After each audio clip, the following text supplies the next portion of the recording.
അവരുടെ വിഭ്രാന്തിയിൽ നിന്ന് ഉളവാകുന്ന ഇത്തരം ജൽപ്പനങ്ങൾക്ക് മറുപടി പറയാൻ ഞങ്ങൾ ആളല്ല. സജി ചെറിയാന്റെ പ്രസ്താവന RSS വോട്ട് നേടാനുള്ള ചെങ്ങന്നൂർ ഡീലോ സംസ്ഥാനതല ഡീലോ എന്നാണ് യൂത്ത് കോൺഗ്രസിന്റെ ചോദ്യം.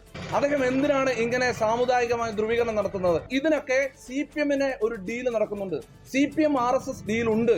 പരാമർശത്തിനെതിരെ കോൺഗ്രസ് വക്താവ് VR അനൂപ് ചെങ്ങന്നൂർ പോലീസിൽ പരാതി നൽകി. News desk 24. SNDP NSS സഹകരണം പ്രതിപക്ഷ നേതാവ് VD സതീശനെതിരെയല്ലെന്ന് G സുകുമാരൻ നായർ.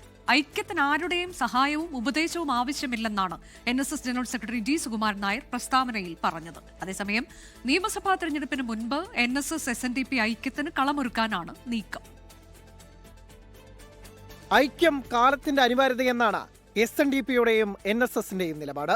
നിയമസഭാ തെരഞ്ഞെടുപ്പിന് മുമ്പ് സാമൂഹ്യ വിഷയങ്ങളിലൂന്നി ഐക്യം സാധ്യമാക്കാനാണ് ശ്രമം.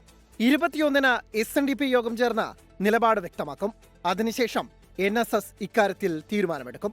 സംവരണ വിഷയങ്ങൾ പോലെ ഭിന്നിപ്പിക്കാനുള്ള സാഹചര്യങ്ങൾ ഇല്ലാത്തതും ഐക്യത്തിന്റെ സാധ്യതകൾ വർദ്ധിപ്പിക്കുന്നുണ്ട്. അതേസമയം ഐക്യവിഷയത്തിൽ VD സതീശനെ വലിച്ചിഴക്കുന്നതിൽ NSS വിമർശനമുന്നയിച്ചു. ഐക്യത്തിന് SNDP NSS മാത്രം വിചാരിച്ചാൽ മതി, അതിന് രാഷ്ട്രീയ നേതാക്കളുടെ ഉപദേശം വേണ്ടെന്നുമാണ് നിലപാട്. ഐക്യത്തെ സ്വാഗതം ചെയ്ത CPIM-ഉം കോൺഗ്രസും എല്ലാവരും ചേർന്നു, ജാതി മത വിഭാഗങ്ങളെല്ലാം ചേർന്നു, എല്ലാം ഉള്ളതാണ് നാട്ടിൽ.